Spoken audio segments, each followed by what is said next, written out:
Our next presenter today is David Russell. He's the president and CEO of Galleon Gold.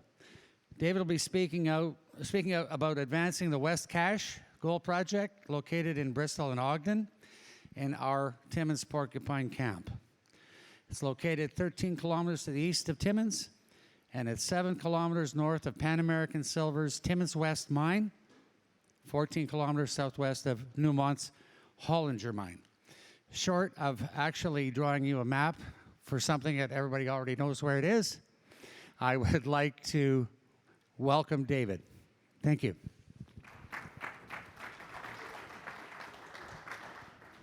Well, thank you very much for having me today. And I appreciate everybody. I know it's getting late, in the session here, that everybody will stick around and listen to a gold story after one of those nickel stories that are just, you can say they're like gold in themselves. Anyway, I know a bit about the nickel end of it. I was a chairman of a nickel company for quite a few years, but during the down cycle, and we decided, well, we ought to build a new gold company. So we did. And it's called Galleon Gold. And West Cache Project used to be called TPW. What I did is, my background is building gold companies. And I've done it up in Canada before. We actually built the Black Fox Project under Apollo Gold's banner years ago. We had mines in the US, the mines up here. Did real well, but I always wanted to come back and build another gold company here in Canada. So anyway, we took a shell company, we merged with Explore Resources, and Explore Resources spent probably about $45 million on this project. They found the Holy Grail. They didn't know they had found it already. They did roughly about 160,000 meters of core, into some very, very deep drilling, and they did very well, but what they ran out of is money. So what I did is I said, hey guys, I know a few of your players, some of ours, we can help you out. I just happen to know a guy, and he's in Toronto, he's called Mr. Gold, Eric Sprott. And I called up Eric and said, hey, can I have a meeting, Eric? He said, sure, Dave, what do you have this time? And I said, I have some interesting hits that are about 750 to 1,000 meters in depth, and they're running anywhere from 15 to 30 gram across 3, maybe 8, 10 meters wide, and we think we can add to that portfolio. And he said, good, I'll help you out, Dave. So he did. So we got the company up and running really about 2.25 years ago, or we'll say fully 2 years ago. We let the bid out on the first contract to MPLH here in town. They had drilled on the property before. Guess what happened next? COVID hit. And all of a sudden, we're doing meetings on Zoom all the time. And we put the geologist in place, and I want you to know, we followed protocol. Nobody got COVID in 2 years. It was amazing. But we had Zoom meetings, and I'd say the geologist each morning, hey, what does the core look like? Show it up, put it on the screen. Let's look at the core, let's see the gold. Let's get our gold fix for the day. Okay, the disclaimer, you gotta go through that. So what we tell the investors, first of all, we're in the Timmins camp. We're in a prolific camp with 120 million ounces globally that's been mined, and we're next to some of the biggest mines in the country. What I did is said, okay, let's infill drill, let's see what we can discover, and then let's put a PEA together, and let's put the first economics on this property, and that's what we did. The management team, I'll show you at the end who they are. They're the same group we had out of Timmins here. Ryan Lougheed, Tim Smith, you may know those names. They're Canadian guys that have operated and built mines before. They did the Glimmer property, turned into Black Fox, which was a success. It was merged about 10, 11 years ago, but we did some great economics on that project and brought a mine into production in record time at 85,000 ounces. And we're gonna do it again here. We've got a large land position. It's roughly about 10,000 hectares. 6,000 of it now has gone through leasing. We went right to town, going to lease with the ministry, getting it surveyed, and we'll show you where that is. But one thing I'll just touch on, one of our largest shareholders I mentioned is Eric Sprott. He owns 21%. He came in early on the project. CCM Capital, they were with Explore Resources out of Germany, great shareholders. And then we have some insiders, which are myself and Lisa Buchan that's sitting in the back room. She's my vice president of everything and my air traffic controller and keeps me out of trouble. And then we have the retail institutions, about 63%. Now, on the slide here, let's start on the right side. Black Fox stock, I bought that one for $240,000, and I bought that roughly about 2002. Gold price was $260 an ounce. When I did that, I wrote a personal check for it, and my wife called me up and said, "What the hell are you doing with our money?" And I said, "Well, gold isn't going anyplace down. It's in the bottom. Nobody's making money. South Africa isn't. Nobody's making money in Nevada. This is a time to get in." So we did, and we were able to build that project. Then you move west, you go to the Taylor Mine, the Aquarius Mine, Hoyle Pond, Bell Creek. Obviously, Pan American Silver's got that one. That's their mine in the mill. They also mill ore from their west mine, which is on the west side of us. And then you come through the Hollinger, McIntyre, the Newmont, and then you come to our property, West Cache. West Cache is, again, 10,000 hectares. We've actually gone to lease on 6,000 of it, and we're getting geared up to take the project underground. I'm a mining engineer. I'm not a geologist. I pay attention to geology, and I can talk geology as long as there's not a really good geologist in the room. But when we build a project, we start quickly through environmental permitting. We go through leasing. We go through everything you need to support the operation. And so we get geared for that. And that's why I put a great team together to start with. When we blow it up, what we've got is an arrow that's pointing to a yellow area. That yellow area accounts for 6 to 8% of this total land package. That's it. We've got 1.56 million ounces after roughly about 2 years here. So we've done pretty well putting this together, but how much gold's on this property? Well, I mean, it's like an elephant here. If we had a lot of cash, I'd probably have 5 rigs running on this property for the next 5 years.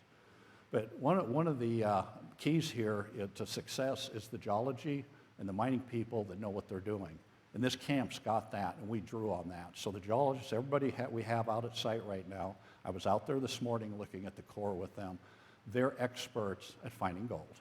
And I'm not the guy that finds the gold. I supply the tools and what's needed to take a project forward. So with that, what we did is we infill drilled during 2020-21. We immediately did the first economic run, PEA. It's only a snapshot in time of what's going to be there from what I've seen. And then we said, okay, now that we've done that, let's start permitting an underground. Let's do a bulk sample. Let's go through the steps. We're not going to cut the steps off. We start with the exploration, the development, the PEA. Then we go on to the bulk sample. Then we do the pre-feas, and then the feasibility. That's all going to take time. So I'm here for at least a 3 to 5 year stay before we actually would build a full mine and a mill. Now, the economics were done by P&E, consultant out of Toronto. They know the area very well. They've been on this project for a lot of years. They put 1.56 million ounces on the books, but I said, look guys, let's get that edited down to what's economic now, and then we'll compare it to when we do the next drilling program and go underground. So indicated and inferred, you can use the cutoff, say at 1.6 grams for 472,000 ounces, then the inferred cutoff there, the same 1.6 for a million ounces. But if you want to slide up the scale and use higher cutoffs, just take a look at it. It still has robust numbers to look at. So once the PEA was done, we said, okay, we just need to know what are the economics, should we be here, on this virgin ground? And the answer was yes. The NPV at $1,700 gold was $378 million. Now, today, that would be about $500 million at today's gold price.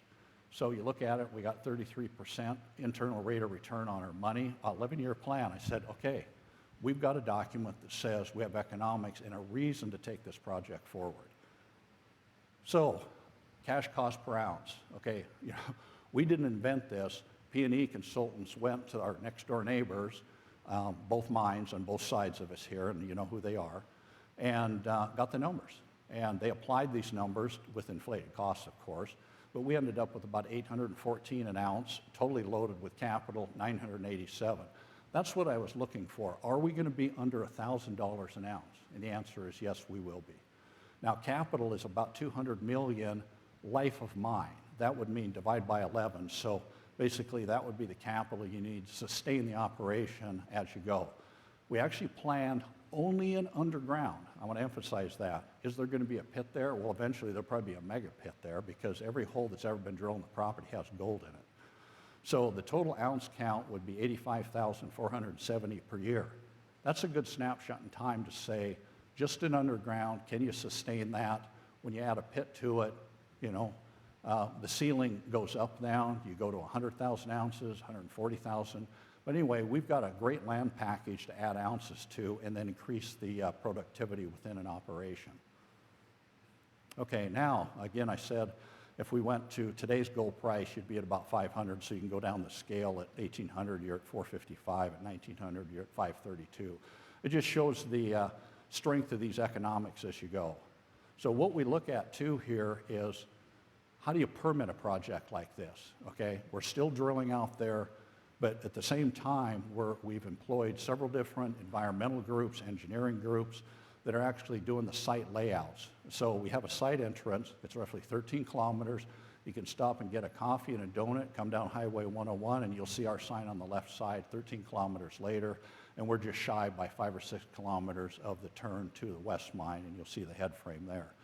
But what P&E did is they looked at 4 different ramp systems, okay, into the ore system. Why would they go for 4 instead of a shaft? Well, we're missing drilling in between the ore bodies. And this one actually is the same plan layout, but you're looking at mine A, mine B, mine C, and mine D. Each one has their own particulars, but they're roughly in the same quartz feldspar porphyry unit running east and west, except the number 9 structure. This was a new one the geologists found in the last drilling campaign. It's called the number 9 structure. Instead of quartz feldspar porphyry, now maybe not being a geologist, they went through a porphyry unit and hit a volcanic sediment-hosted unit, which is not unknown in the district, but a lot of the mines don't have it. And this was very consistent. It was anywhere from 8 to 12 meters in width, and the grades were anywhere from 6 to, we'll say, 30 grams. It ran up and down just depending on the mineralization there. So now we took that one and we put it up on the side, and we're looking east. Okay, when we start at mine D on the left side, you can see there's yellow, but there's a lot of white in between. We need a lot of drilling in there. And then mine C, you see the red and you see the purple. But when you're dealing with red and purple, you're dealing 5 to 10 grams, 10 to 20 grams, 20 to 25 grams. That'll make a mine. And then you move over to what's called mine A. That's the number 9 structure. That you could see vertically in nature, there's a lot of high grade in there. One of the keys is over to the right side of it on mine A, there's just a little piece of red over there. Well, we had only a couple drill holes into it, so we went ahead and put the ramps over there. They didn't make it to the economics, and as of the last week and a half, we set the rig out there, we drilled through what would be mine A or the number 9 structure, aiming at the lower part of the yellow on what's called the south zone, and we hit it this morning. So I can tell you we hit it. What's the grades? I don't know. We'll see. We'll see what the Agate labs tell us in a couple of weeks. Well, they tell us 2-week turnaround, and I'm sure everybody that's in the mining business knows when 2 weeks really means 4 weeks or 5 weeks getting your assays back. So anyway, we're looking forward to that, but it basically says the system's strong, it's there. The geological theory is, okay, you've got the same system, the quartz feldspar porphyry is the main camp, where there'll be mine B, C, and D, but over on A, we're still north of the Destor-Porcupine fault structure, so we're theorizing that there's actually sediment-hosted structures from mine A, and then you go over to the south zone, you'll hit that, and if you keep moving out, geologically, we should see other systems sitting there. So it's basically a stacked sediment system. The other theory is that at one time it was flat-lying, and it's been uplifted.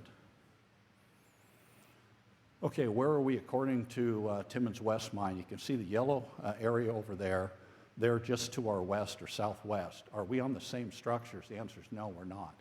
If you go underground and look at their structures, they're different than what we have there. That doesn't mean we're not going to have a system like they have, but our system's a little bit different from theirs. We've got eight structural shears within the quartz feldspar porphyry again, and then we have the number 9 structure. Now, this is what I took to Eric Sprott quite a while back, and I said, hey, Eric, look at the West Deep drilling down here. And you take a look at it. I don't know if anybody can see that, but I mean, we're talking 10 meters, 11 meters, 9 grams, 5 grams, that sort of thing. Well, a smart geologist, probably a year, a quarter ago, called the main geologist that works with me and says, hey, if we drill through the west zone, we may hit an up dip of that structure. And we did. We hit that, and you can see over to the right side, the core. It all looks the same. It's a sediment hosted. You got pyrite, chalcopyrite, and you had gold electrum. The good news is we don't have chunks of free gold. And when we did Black Fox project, we had chunks of free gold. That's a nightmare to try to model free gold. As you know, that the percentage of hits is low. It's probably 20, 30% on free gold. But if you have more of a pyrite, chalcopyrite system, and that's what this is, it's going to be much more uniform, much more consistent. You can model it easier. I'm not going to say it's better, it's just easier to handle. And you can see it visually in the core. And you can look at the core that you see on the right side of the screen here.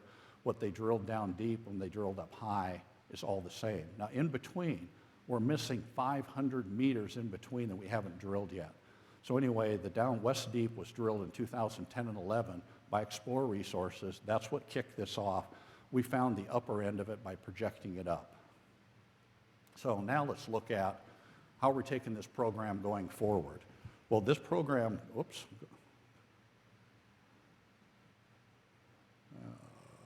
got to go back, sorry. On the zone 9, we'll focus in on that in the south zone.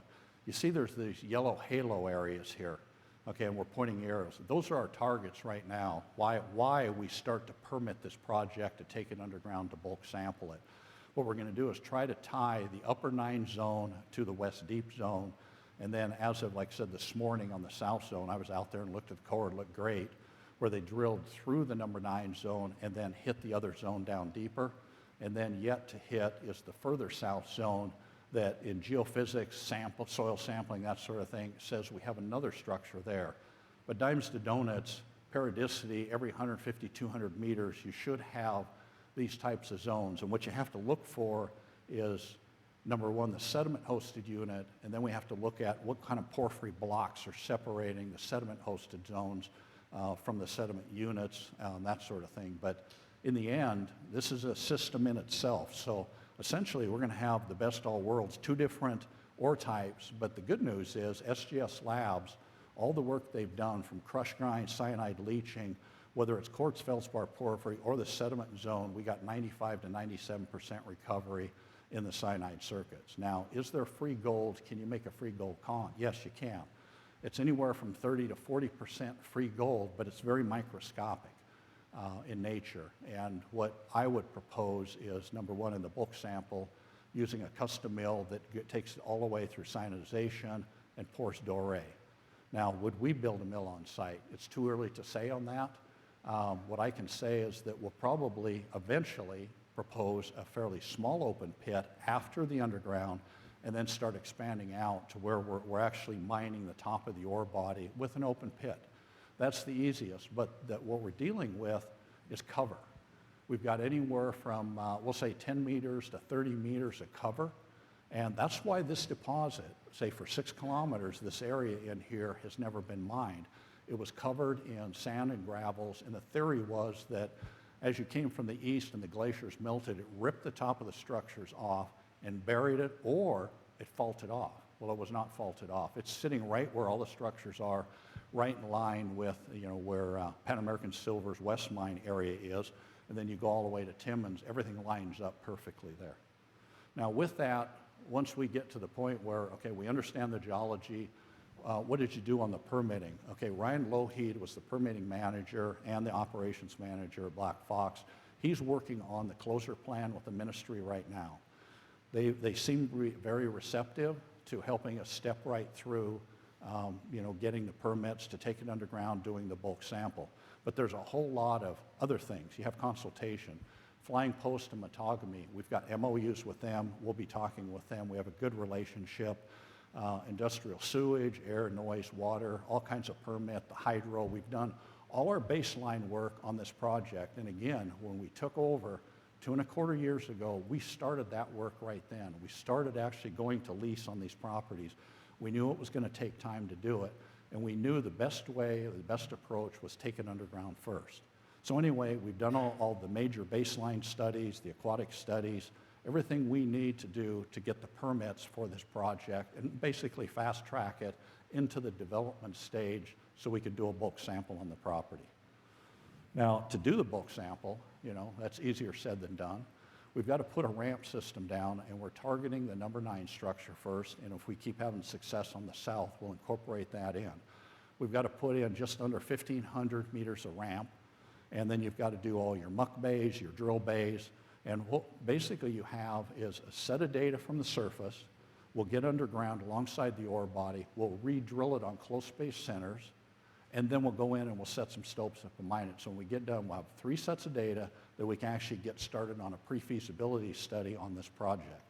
The mining method would be similar to the mines next door, be 30 meters between levels, and then you've got whatever strike length we're going to set up on it. But anyway, it's good ground conditions so far. Geotechnical doesn't look like a problem within this. Now, that doesn't mean we won't go to the quartz feldspar porphyries, but right now we're going to target the sediment hosted because it's higher grade.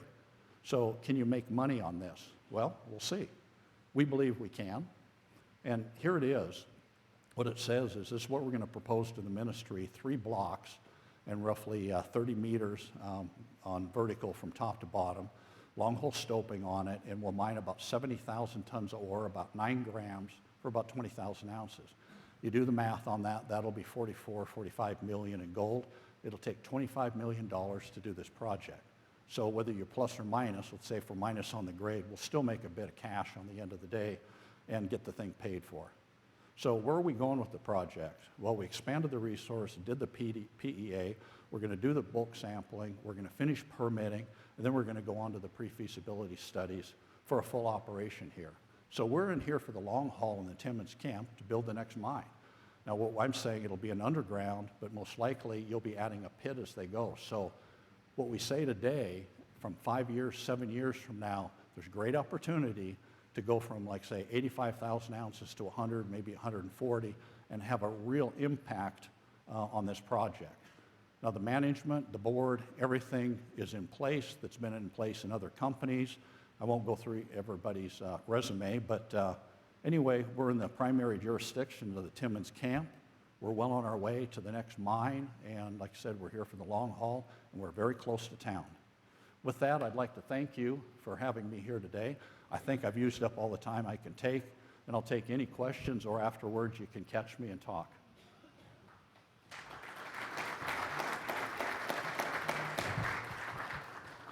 Is this mic on? It is, eh? Well, I have a question. Okay. I remember many years ago, there was a drill hole. It was done by Explorer Resources. It was some god-awful long, kilometer-long hole. Here we are, fast forward, I think it's about 10 years now, where they said they had missed, something had deflected. Was that part of that hole that everybody was talking about, or is this some of the other work Explorer had done in the Timmins West / Lakeshore Gold property area? Okay, the good question is Lakeshore was not involved in that, but Dome mining early on was, and they did have some holes and they hit gold. 100% of all the holes have hit gold there. But Explorer found that if they drilled in a certain line, we'll say they were drilling from north to south across the structures that are east-west. When you started hitting these shears, it kicked the rods, and they did. They drilled something way over a kilometer, and they kept hitting gold, but it kept deviating. So then they learned that you needed to set up about 30 degrees off of that, and as you brought it in, it kicked it into the right direction, so you're drilling north and south at the end of the day when you're a kilometer deep. That's like putting a needle on a thread and saying, you want to bring it in and you want to hit a target. So they kind of coined how you drill in that area. And we followed suit, so we're using everything that they did in the past, and we're having great success hitting targets. Well, that's wonderful to hear, because I know, again, at this show many years ago, people were talking about this kilometer-long drill hole done by Explorer and how it deflected at the end. And everybody was kind of deflated, but I guess this is a classic story of turning lemons into lemonade. That's a great way to put it. Yeah, let's all have a glass of lemonade, and about a year or two from now, we'll be producing gold. Fantastic. Thank you so much. Okay, thank you very much. Don't run away.